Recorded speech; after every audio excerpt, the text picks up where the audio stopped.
Drama ini dimulai dengan mengenalkan seorang pemuda tampan yang berkarisma bernama Dong Baek. Namanya mendadak viral setelah terungkap membantu polisi menyelesaikan kasus kejahatan dengan kekuatan memindai ingatan yang dimilikinya. Mungkin nampak mustahil, namun Satuan Tugas Pusat Penelitian membenarkan hal tersebut setelah menguji Dong Baek dengan metode-metode sains. Ia menyadari kekuatan tersebut sejak SMA. Sebenarnya dengan kemampuan tersebut, Dong Baek bisa mendapatkan berbagai macam kesempatan menggiurkan dari seluruh dunia. Namun, ia lebih memilih menjadi seorang detektif kepolisian karena alasan tertentu. Dong Baek pun menunjukkan prestasinya, yakni hanya dalam jangka waktu 2 bulan telah menyelesaikan 26 kasus tak terpecahkan. Ia menjadi maskot dan kebanggaan kantor kepolisian Sobu. Hampir setiap hari, Dong Baek banjir hadiah dan surat dari penggemar. Dong Baek adalah nama sebuah stasiun, tempat di mana ia ditemukan pingsan seorang diri saat masih kecil. Itulah mengapa pemuda ini dipanggil Dong Baek. Sejak saat itu, Dong Baek tinggal di panti asuhan. Ia tidak memiliki ingatan jelas tentang siapa dirinya, selain sepotong ingatan saat ibunya dipukul seseorang dengan palu. Entah apa yang telah terjadi, Dong Baek berusaha mengungkap hal tersebut. Berkat kemampuan supernya, kini Dong Baek hidup berkecukupan dan memiliki ketenaran. Meski kebanyakan orang mendukung Dong Baek, namun sebagian orang juga tidak suka pada Dong Baek, berpikir bahwa memindai ingatan seseorang itu melanggar hak asasi manusia karena setiap orang punya privasi yang harus dijaga. Bahkan ada yang mengatakan bahwa wanita akan menderita jika bersama Dong Baek karena semua privasinya akan terungkap bila bersentuhan. Permasalahan Dong Baek yang lainnya yakni ia kerap didisiplinkan para petinggi kepolisian karena sikapnya yang emosian sering menyerang pelaku kejahatan. Dong Baek memiliki 2 rekan kerja yang begitu baik padanya. Mereka adalah senior Gu Kyung-tan dan junior Oh Se-hun. Keduanya sangat setia dan selalu mendukung Dong Baek. Dalam sebuah episode diceritakan bahwa di hari pertama junior Oh Se-hun masuk ke kantor kepolisian Sobu, ia menghampiri Dong Baek yang sedang makan sendirian. Bahkan, ia mengajak Dong Baek berjabat tangan. Tidak seperti kebanyakan orang yang enggan melakukan hal tersebut. Polisi lain yang melihat pun heran padanya. Oh Se-hun sangat mengagumi sosok Dong Baek. Dong Baek pun mengetahuinya. Kemudian kita juga akan dipertemukan dengan polisi cantik dari kantor polisi Metropolitan Seoul bernama Han Sun-mi. Ia menjabat sebagai kombes polisi di usianya yang terbilang masih muda, yakni 30 tahun, lebih cepat dari kebanyakan polisi. Han Sun-mi ini orangnya sangat cerdas dan cermat dalam menyelesaikan suatu kasus.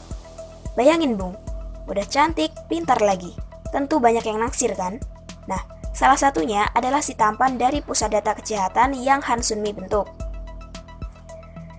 Suatu hari petugas kebersihan menghampiri Dong Baek sambil menangis dan memohon pada Dong Baek untuk menemukan putrinya yang hilang. Karena sedang dalam masa hukuman dibebas tugaskan, Dong Baek menjawab tidak bisa melakukan penyelidikan.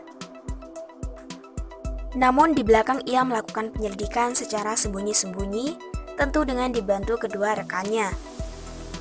Gu Kyung-tan dan Oh Se-hun sudah hafal dengan sifat Dong Baek yang tak akan tinggal diam melihat ada tindak kejahatan di depannya.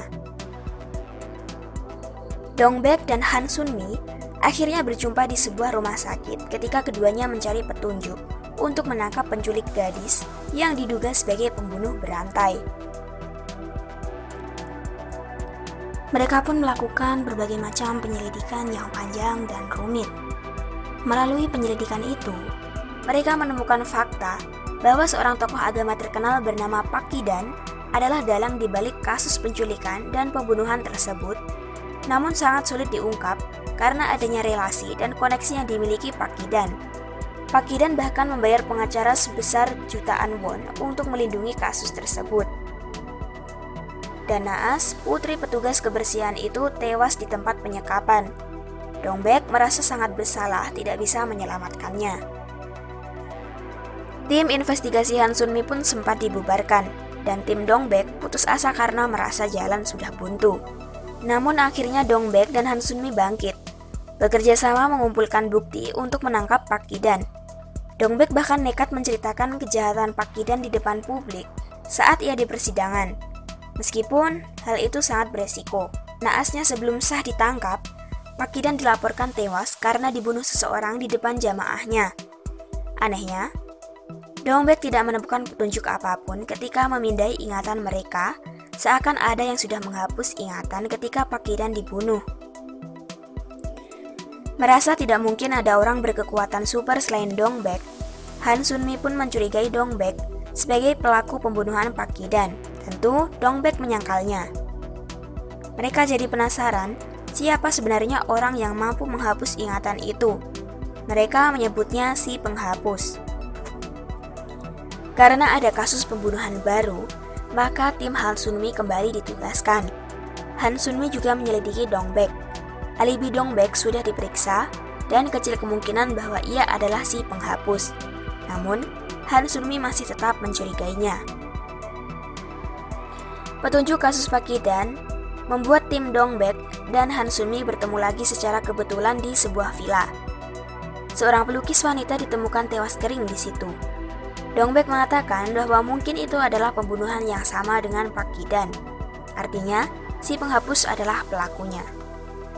Berdasarkan penelusuran, pelukis itu memiliki riwayat kriminal menabrak orang hingga tewas saat mabuk, namun tidak diadili karena punya koneksi dengan hakim. Bahkan, ia menghina korban dengan memosting foto membuka sampahnya di hari pemakaman korban. Pelukis itu pun dirantai hingga dehidrasi, kemudian diberi minuman kesukaannya yaitu alkohol namun yang beracun. Si pembunuh meninggalkan angka-angka di atas koran. Rupanya, itu adalah berita pada tahun 2000, berjudul Sistem Dukungan Nasional Diperlukan untuk Korban Kejahatan. Oh Se-hun juga menemukan info wawancara seorang profesor mengenai kejiwaan seorang anak setelah menyaksikan pembunuhan ayahnya dari balik lubang kunci pintu yang perlu didukung. Anak itu menggambar peristiwa pembunuhan ayahnya. Lalu Dong-baek mengaitkan hal tersebut dengan ingatan Han Sun-mi yang tidak sengaja ia baca ketika memegang tangannya kemarin. Anak itu bernama Kim So-mi, yang kini mengganti namanya menjadi Han Sun-mi. Dari situlah Dong-baek mengetahui latar belakang Han Sun-mi.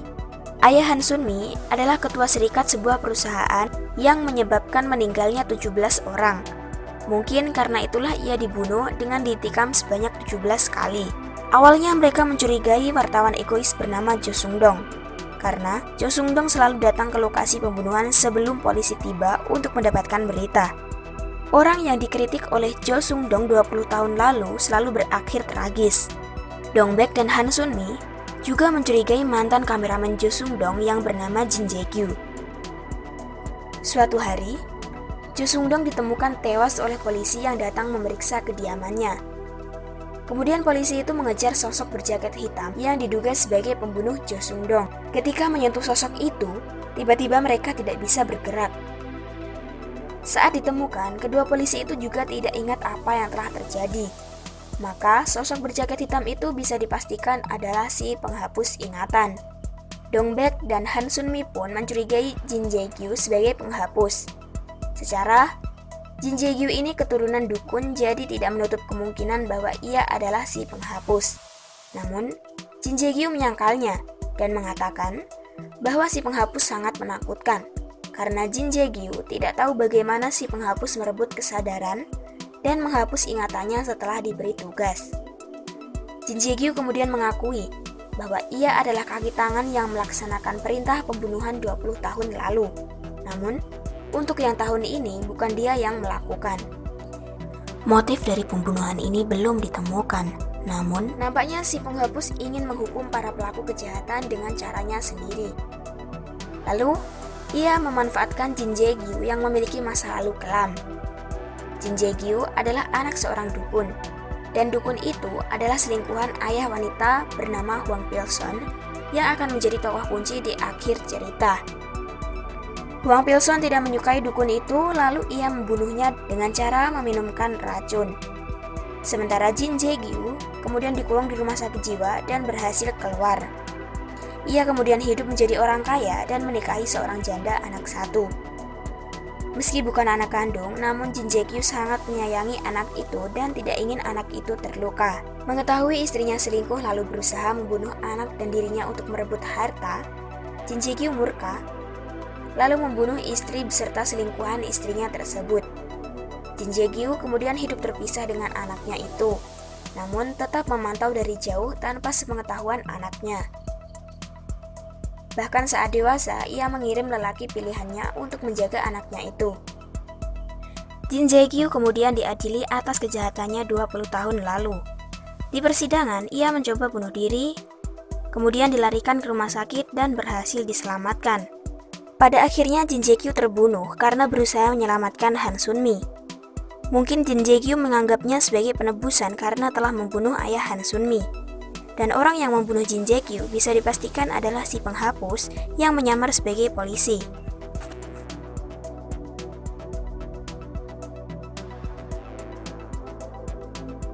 Penyelidikan terus berlanjut.